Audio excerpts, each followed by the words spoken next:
எந்த விதமான திட்டங்களையும் அவர்கள் போடுவது எதற்காகனா கமிஷனுக்காக மட்டும்தான். விதிகளை தளர்த்தப்படுகிறது. கார் வைத்திருந்தாலும் கொடுக்கும். ஏன் முன்னாடியே கார் வச்சிருந்தா கொடுத்தாக்கா அவங்க வாங்க மாட்டேன்னு சொல்லிட்டாங்களா? மகளிர் இன்றைக்கு மிகப்பெரிய கடும் கோபத்தில் இருக்காங்க. இந்த மின்சாரம் நமக்கு எப்பவுமே திமுகவுக்கு மின்சாரம் தான் எதிரியே. மக்களை தேடி மருத்துவம் எங்க போச்சு? மக்களை தேடி மருத்துவம் எந்த வீட்டுல இருந்து மருத்துவம் பாக்குறாங்களா? எங்கே தெருவா வண்டி வருதா மக்களை பாக்குறதுக்கு? குழந்தைகளை தேடி இல்லம் தேடி கல்வி, இல்லம் தேடி கல்வியா? எந்த தெருவுல வண்டி வந்து நின்று குழந்தைகளை கூப்பிட்டு இல்லம் தேடி கல்வி கொடுக்குது. சீமான் கூட தான் சினிமா பிரபலம் தான் நிக்கிறாரு. ஆனா இன்னைக்கு வர என்ன ரிசல்ட்? 20 சீட் என்பது ஒரு புதிய கட்சிக்கு 20 சீட்டுங்கிறது பெரிய விஷயம்.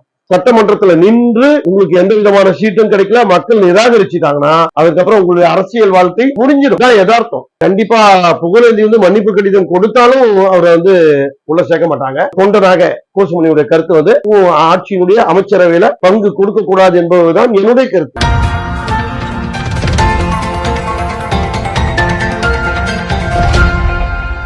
இனிய தமிழ் வணக்கம் சார். வணக்கம். எப்படி இருக்கீங்க?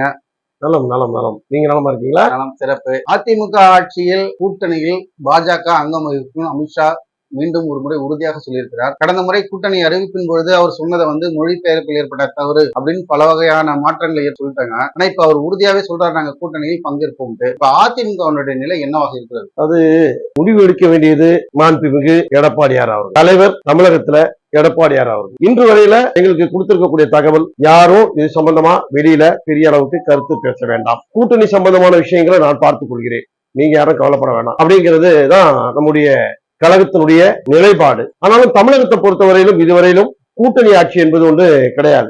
அது திராவிட முன்னேற்ற கழகத்தினுடைய ஆட்சியாக இருந்தாலும் சரி, அனைத்து இந்திய அண்ணா திராவிட முன்னேற்ற கழகத்தினுடைய ஆட்சியாக இருந்தாலும் சரி, எந்த ஆட்சியாக இருந்தாலும் தமிழகத்தை பொறுத்தவரையிலும் கூட்டணி ஆட்சி கிடையாது என்பது திராவிட கட்சியினுடைய கொள்கையாக இன்றைக்கும் இருந்து கொண்டிருக்குது. அதுதான் தொடர்ந்து நிலைப்பாடு. ஏன்னா தமிழக மக்களுடைய மனநிலை என்பது அவங்க இந்த கூட்டணி அப்படின்னு ஆட்சின்னு பேசிட்டாலே அது பெரிய சிக்கல்களை உருவாக்கும். ஏன்னா இங்க இருக்கக்கூடிய மக்களுடைய மனநிலை என்பது ஏதாவது ஒரு திராவிட கட்சி ஆள வேண்டும், மற்றவங்களுக்கு எல்லாம் கொடுத்துட்டு வச்சுக்க ஆட்சிகள்ல சிக்கல்கள் உருவாகும். பல மாநிலங்கள்ல பாத்தீங்கன்னா இந்த கூட்டணி ஆட்சிகள்ல ஒவ்வொருத்தரும் ஒவ்வொரு கட்சியுமே வேற வேற பாதைக்கு இழுப்பாங்க. அந்த மாதிரியான இழுப்பதற்கான இது நம்ம தவிர்க்கணுங்கிறதுக்காகவே தமிழகத்தை பொறுத்தவரைக்கும் கூட்டணி ஆட்சி கிடையாது. அது அனைத்து இந்திய அண்ணா திராவிட முன்னேற்ற கழகத்தினுடைய நிலைப்பாடு அதுதான். எங்களுக்கு எதிரியா இருக்கக்கூடிய திமுகவுடைய நிலைப்பாடு அதுதான். அதே நேரத்தில் இந்த விஷயங்களை எங்களுடைய கட்சியினுடைய தலைமை, எங்களுடைய பொதுச் செயலாளர் அவர்கள் தான் முடிவெடுப்பார். அவர் உரிய நேரத்தில் அறிவிப்பார். அவர் எந்த நேரத்தில் அவர் ஒரு சாதுரியமானவர், அரசியலை தெரிந்தவர். அதனால அவர் சரியான நேரத்தில் முடிவெடுத்து சரியான நேரத்தில் அறிவிப்பார். தேர்தல் களத்துல கூட்டணி கட்சிகளுடைய வாக்குகளை பெற்றுதான் நீங்க ஆட்சி அமைக்கிறீங்க. கூட்டணி அமைப்பதில் என்ன தவறு இருக்கிறது அப்படின்னு தேமுதிமுகவுடைய பிரேமலதா அவர்கள் ஒரு விஷயத்தை முன்வைக்கிறாரு. கூட்டணி தொடர்பா இது வரைக்கும் அவர் வேற எதுவும் பேசினதில்லை. ஆனா கூட்டணி ஆட்சியை வலியுறுத்துவதாக குறிப்பிட்டிருக்கிறார்.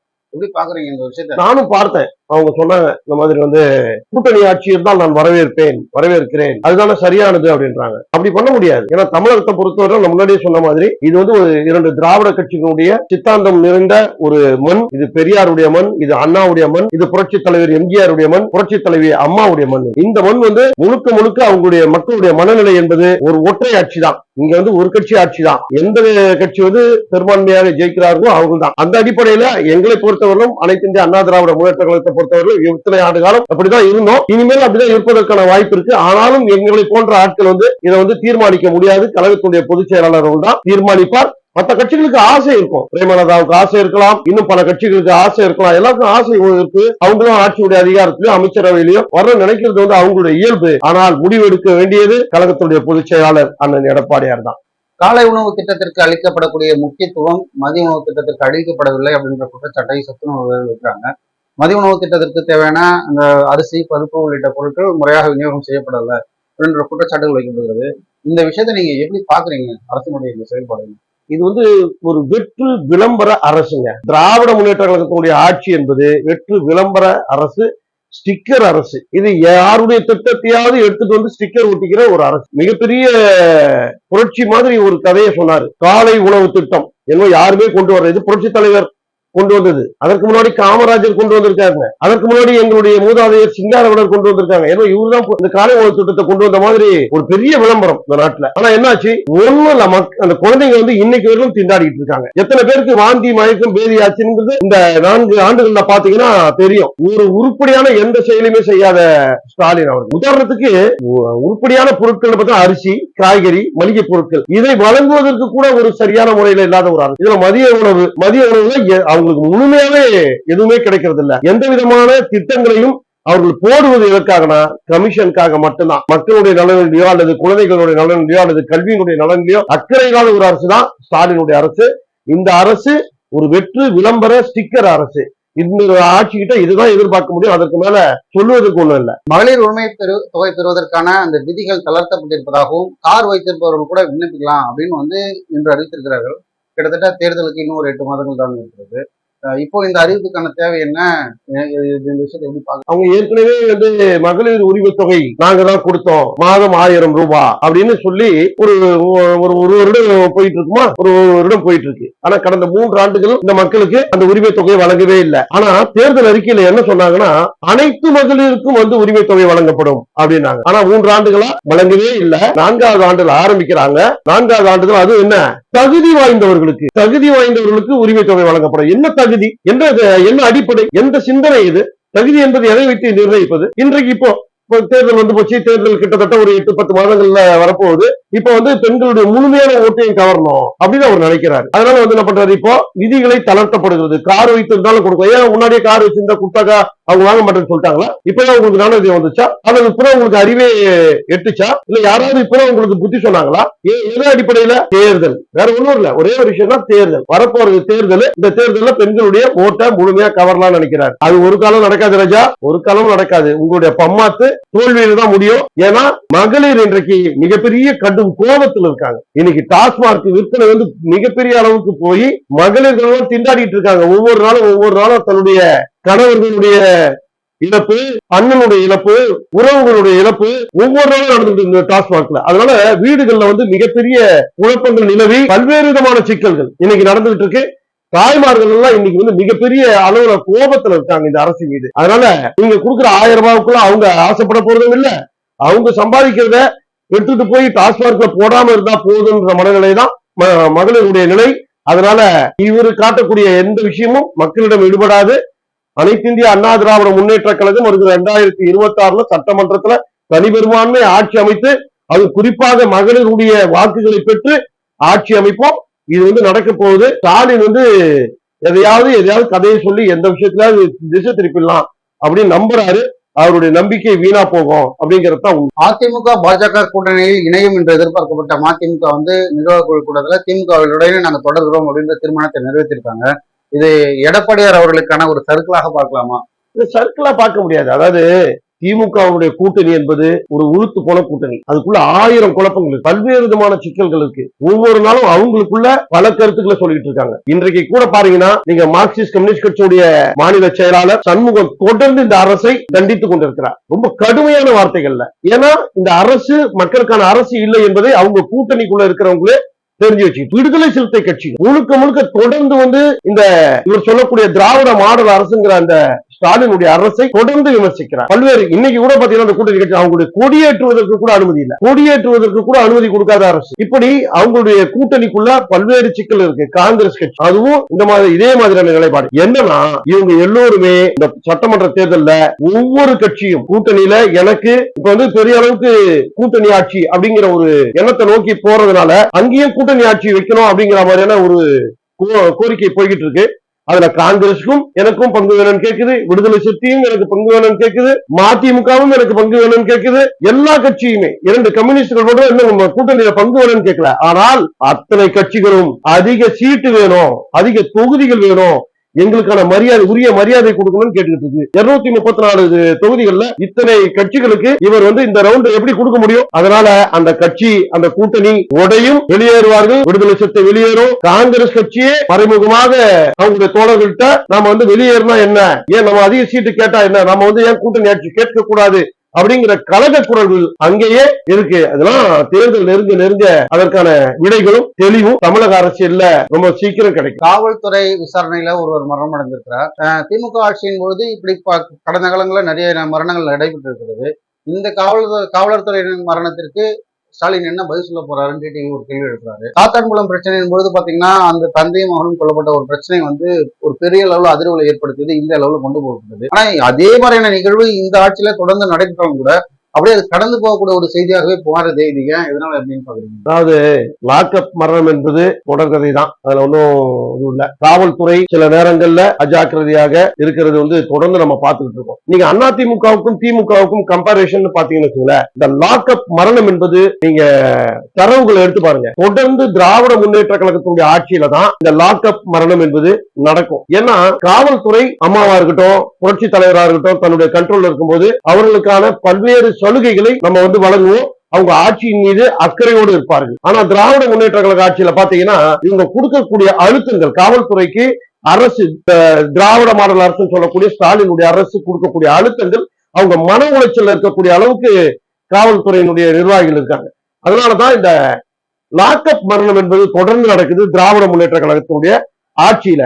நீங்க அந்த நம்முடைய அனைத்து இந்திய அண்ணா திராவிட முன்னேற்ற கழகத்தினுடைய ஆட்சியினுடைய சூழலையும் திராவிட முன்னேற்ற கழகத்தினுடைய ஆட்சியுடைய சூழலையும் பாத்தீங்கன்னா தெளிவா தெரியும். இந்த ஆட்சி வந்தாலே இந்த மாதிரியான சிக்கல்கள் தொடரும், அதிகப்பட்டுக்கிட்டு தான் இருக்கும். ஒரு சில சம்பவங்கள் தான் அதிமுக ஆட்சிகள்ல நடக்கும், இந்த ஆட்சிகள்ல தொடர்ந்து நடக்கும். இதை நம்ம பார்த்துக்கிட்டு இருக்கோம். இதுதான் கடந்த கால திராவிட முன்னேற்ற கழகத்தினுடைய வரலாறு. ஜூலை 1 முதல் மின்கட்டண உயர்வு. ஆனா இந்த மின்கட்டண உயர்வு வந்து வீடுகளை பாதிக்காது, அதற்கான அதிகபட்ச தொகையை அரசு ஏற்றுக்கொள்ளும் அப்படின்ற அறிவிப்பு வந்திருக்கிறது.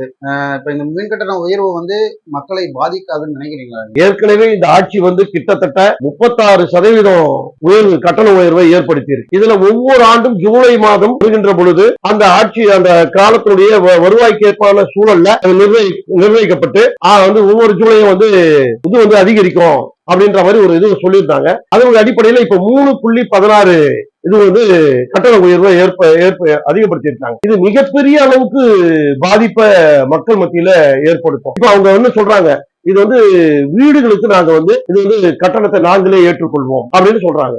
அப்ப நீங்களே ஏற்றுக்கிறதுக்கு எதுக்கு வந்து அது உயர்வு? அப்படி எதுக்கு உயர்வு பண்ணணும்? யாரை ஏமாத்துறதுக்கு? இல்ல, அது மின்சார ஒழுங்குமுறை ஆணையம் தானே அந்த கட்டணத்தை நிர்ணயிக்கிறாங்க. ஆமா, மின்சார ஒழுங்குமுறை ஆணையம் தொடர்ந்து ஜூலை மாதம் வந்து இந்த மாதிரியான ஒரு திட்டங்களை கொண்டு வந்திருக்காங்க. ஆனால் இந்த மின்சார ஒழுங்குமுறை ஆணையம் என்பது யாருக்கு இல்லை, அதுவும் அரசு சார்ந்துதான் இருக்கு. அது தனியார் நிறுவனமா? அது இல்லையே.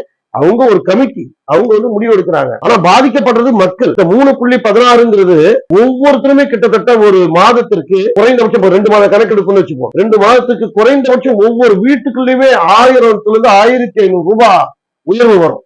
அப்போ இது அரசு ஏற்றுக்கொள்வன்னு சொல்லுது. சரி, ஓகே, ரைட்டு. அப்போ இது தொழில் நடத்துறவங்க அவங்க எங்க போவாங்க? அவங்களுக்கு பாதிப்பு ஏற்படாதா? இது எதற்காகனா இந்த 3.16 அரசே ஏற்றுக்கொள்வோம், அதுவும் மக்கள் மீது ஏற்படாத அளவுக்கு பாத்துக்கிறேன்னு சொல்ற அந்த காரணம் கூட எதுக்காகனா, இது வரப்போறது இன்னும் 8-10 மாசத்துல தேர்தல். இந்த மின்சாரம் நமக்கு எப்பவுமே திமுகவுக்கு மின்சாரம் தான் எதிரியே. கடந்த காலங்கள்ல அவருடைய ஆட்சி காலியானது எதனால? ஆற்காடு வீராசாமி மின்சாரத்துறை அமைச்சராக இருக்கும்போது ஏற்பட்ட பிரச்சனைகளுடைய அடிப்படையில தான் ஆட்சியே போச்சு. அது மீண்டும் திரும்புங்கிற ஒரு பயம் அவங்களுக்கு கனவுல வருதா நினைவுல வருதான்னு தெரியாது. ஆனா மின்சாரம் தான் நமக்கு எதிரிங்கிறத புரிஞ்சுக்கிட்டு அந்த வார்த்தையில இப்ப இந்த இது செலவை வந்து நாங்களே ஏத்துக்கிறோம், இந்த கட்டண உயர்வை நாங்களே ஏத்துக்கிறோம். எத்தனை மாசம்? இந்த 6 மாசம் 8 மாசம். அதுக்கப்புறம் ஆட்சி திரும்பவும் வந்த பிறகு ஒருவேளை அவங்க வர முடியாது. 2026 சட்டமன்ற தேர்தல்ல மக்கள் தலைவர் எடப்பாடியார் தான் ஆட்சி அமைக்க போறாரு, அதுல மாற்றுக்கிறது கிடையாது. ஆனா அவங்களுடைய கனவு நாம் ஆட்சிக்கு வந்துட்டா அப்ப அது வந்து பெரிய அளவுக்கு ஏத்திக்கலாம், மக்கள் மீது சுமையை அப்ப சுமத்திக்கலாம். இப்போதைக்கு தப்பிக்கிற வழியை பார்க்கணுங்கிறதுக்காக இந்த வார்த்தைகள்ல போடுறாங்க. இதெல்லாம் மக்கள் பார்த்துக்கிட்டு தான் இருக்காங்க. தமிழக அரசனுடைய செயல்பாடுகளை, அவர்களுடைய நடவடிக்கைகளை, கட்ட பஞ்சாயத்து, பல்வேறு விதமான அட்டுழியங்கள்ல மக்கள் பார்த்துக்கிட்டு தான் இருக்காங்க. இந்த ஆட்சி வீட்டுக்கு அனுப்புவதற்கு அவங்க தயாரா இருக்காங்க. நாட்கள் மட்டும்தான் எண்ணப்பட்டு கொண்டிருக்கிறது. அதனால இவரு எல்லா விதமான கதைகளும் சொல்லுவாரு. ஆனா மக்கள் இவரை ஏத்துக்க போறதில்ல, வீட்டுக்கு அனுப்ப போறாங்க. ஏன்னா இவர் வந்து மக்களுடைய மனநிலையை பார்க்கவில்லை, இவருடைய மன்னர் மனநிலையா இருக்காரு. இவர் மன்னர், இவர் நான் ஒரு ராஜா, என்னை சுத்தி நல்லது மட்டுமே நடக்கிற விஷயங்களை மட்டுமே காதல வாங்கிக்கிட்டு அதை மட்டுமே வெளியில சொல்லிக்கிட்டு இருக்காரு. அந்த மன்னர் மனநிலையெல்லாம் இந்த வரப்போற சட்டமன்ற 2026 அவருக்கு தக்க பதிலடியை கொடுக்கும். ரைட் டு எஜுகேஷன் அந்த திட்டத்துல இன்று பள்ளியில மாணவர்கள், தனியார் பள்ளிகள்ல ஏழை மாணவர்கள் சேர்க்க முடியாத சூழல் உருவாயிருக்கு. மத்திய அரசு நிதியை தராதனால தான் இந்த பிரச்சனை அப்படின்னு கல்வித்துறை அமைச்சரும் சொல்கிறாரு, முதலமைச்சரும் சொல்றாரு. ஆனா இதே கல்வித்துறை அமைச்சரும் முதலமைச்சரும் தான் இந்த திட்டத்திற்கான பணத்தை தமிழக அரசு செய்யும் அப்படின்ற ஒரு வாக்குறுதியை சட்டசபையிலையும் கொடுத்திருந்தாங்க, பொதுவெளியிலையும் கொடுத்திருந்தாங்க. இந்த பிரச்சனையை மத்திய அரசின் பக்கம் திருப்புவதன் நோக்கம் என்னவாக இருக்கும்? மத்திய அரசின் மீதுதான் தவறு இருக்கிறதா நீங்க? அவரு எப்பவுமே வாயில வண்டி விட்டுவாருங்க. அவருடைய செயலே அதுதான். கடந்த 4 ஆண்டுகளா நிதிக்குழுக்கு போனாரா? போகவே இல்லை. பெரிய வீராவேசம் பேசினாரு, நாங்க போக மாட்டோம், அவங்களுடைய செயல்பாடுகள் சரியில்லை, ஜிஎஸ்டி கூட்டமே நாங்க புறக்கணிக்கிறோம்னு தொடர்ந்து 3 ஆண்டுகள் மேல 4 ஆண்டுகள், இப்ப 5வது ஆண்டுகள் தான் உள்ள போறாரு.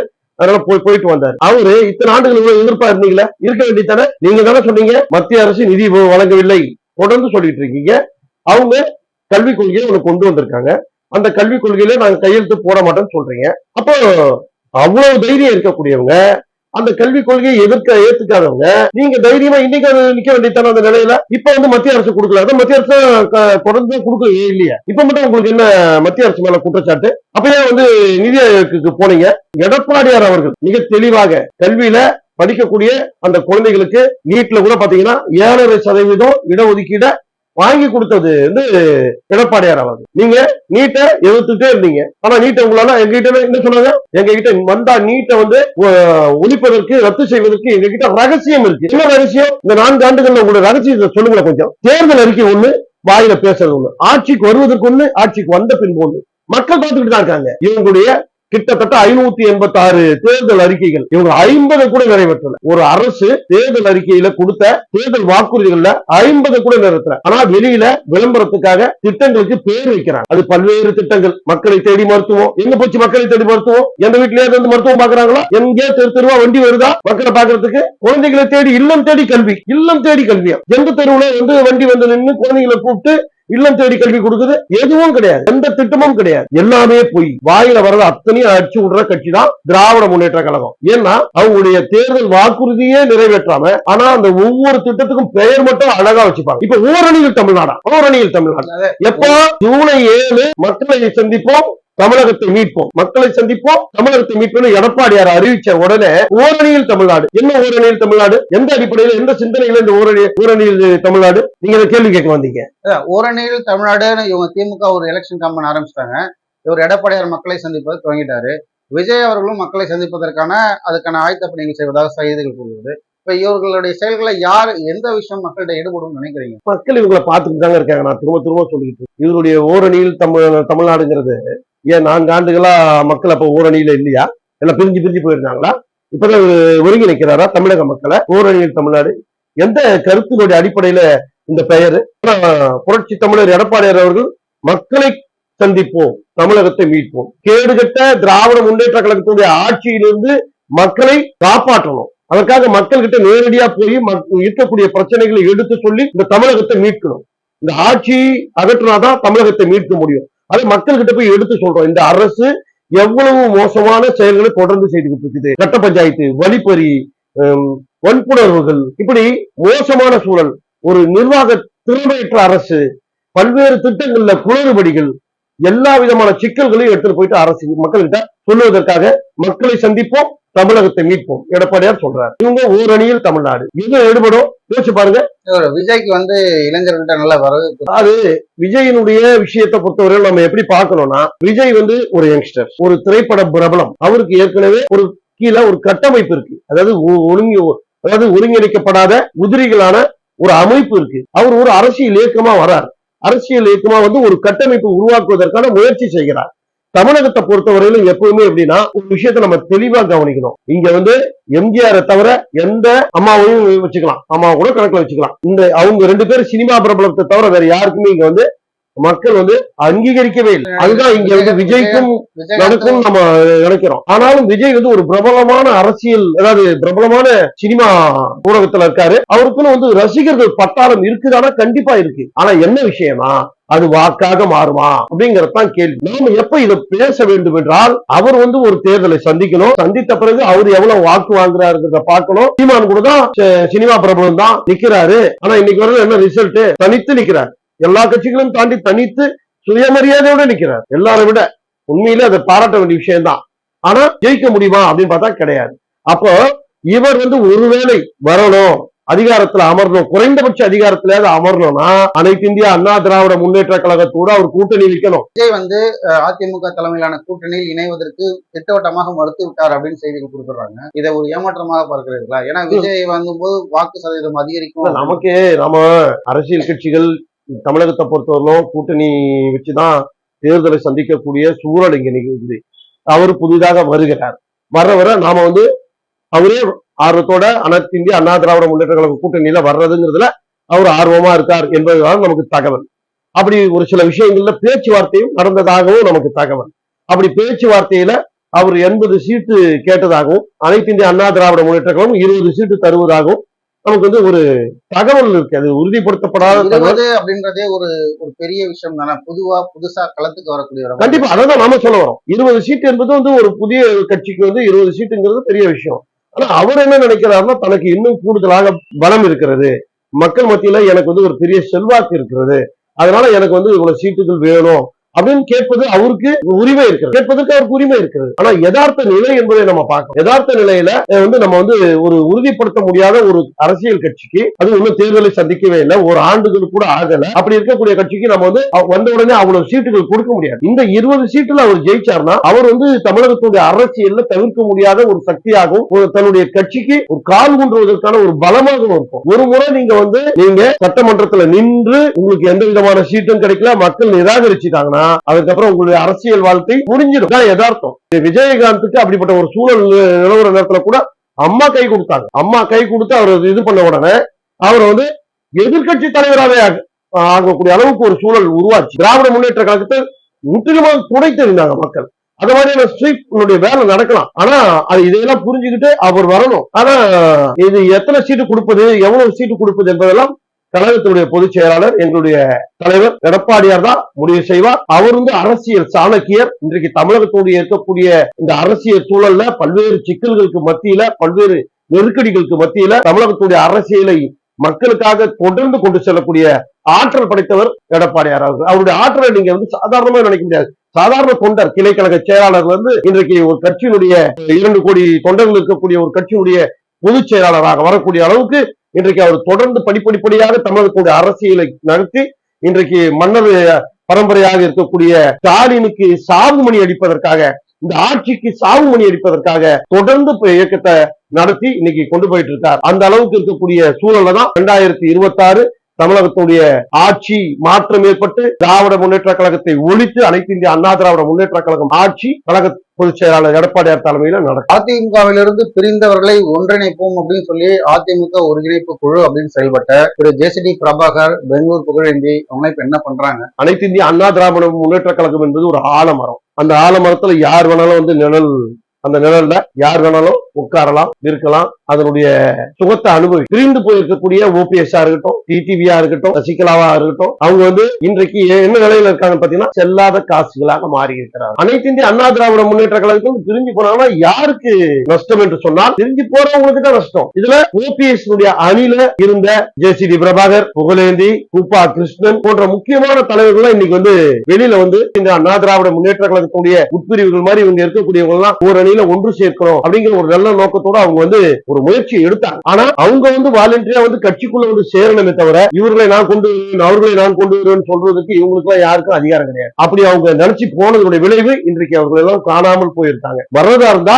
யாரு வேண்டுமானாலும் இந்த கட்சிக்குள்ள மன்னிப்பு கடிதம் கொடுத்து அவங்க ஏற்றுக்கொள்றதுக்கு பொதுச் செயலாளர் அவர் மனசு வைக்கணும். அவர் ஜேசிடி பிரபாகர் ஆகட்டும், கூப்பா கிருஷ்ணன் ஆகட்டும், திரு பெங்களூர் புகழேந்தி ஆகட்டும், இவரெல்லாம் மன்னிப்பு கடிதம் கொடுத்தால் மட்டும்தான் ஏற்றுக்கொள்வார்களா கட்சியில? தெரிஞ்சு இல்ல, எனக்கு தெரிந்து நான் பார்த்த பார்வையில மன்னிப்பு கடிதம் கண்டிப்பா புகழேந்தி மன்னிப்பு கடிதம் கொடுத்தாலும் அவரை உள்ள சேர்க்க மாட்டாங்க. ஒருவேளை ஜேசிடி பிரபாகர் அல்லது கூப்பா கிருஷ்ணன் போன்றவங்க மன்னிப்பு கடிதம் கொடுத்து இது பண்ணா ஏற்பதற்கு வாய்ப்பு இருக்கலாம். ஆனா நான் முடிவு எடுக்க முடியாது அந்த வார்த்தைகள்ல. அது கழகத்துடைய பொதுச் செயலாளருடைய முடிவு. அவர் தான் இதை தீர்மானிக்க முடியும் அப்படிங்கிறது தான் யதார்த்தம். 2026 வெற்றி பெற்றால் அதிமுக பாஜகவிற்கு அமைச்சரவை இடம் பெறுவீர்களா தரமாட்டீர்களா? அது வந்து கழகத்துடைய பொதுச் செயலாளர் தான் முடிவெடுப்பார். என்னை பொறுத்தவரை நான் தனியா கோசுமணி அப்படிங்கிற மாதிரி எடுத்துப்போம். கோசுமணி என்னுடைய கருத்து, ஒரு தொண்டனாக கோசுமணியுடைய கருத்து வந்து ஆட்சியினுடைய அமைச்சரவையில பங்கு கொடுக்க கூடாது என்பதுதான் என்னுடைய கருத்து. ஆனால் அது வந்து எங்களை போன்ற நிர்வாகிகளுடைய முடிவு கிடையாது. கழகத்துடைய பொதுச் செயலாளர் அவர் தான் முடிவு எடுக்கணும். அவர் சரியான நேரத்துல சரியான முடிவு எடுப்பார். அந்த முடிவு மக்களுக்கான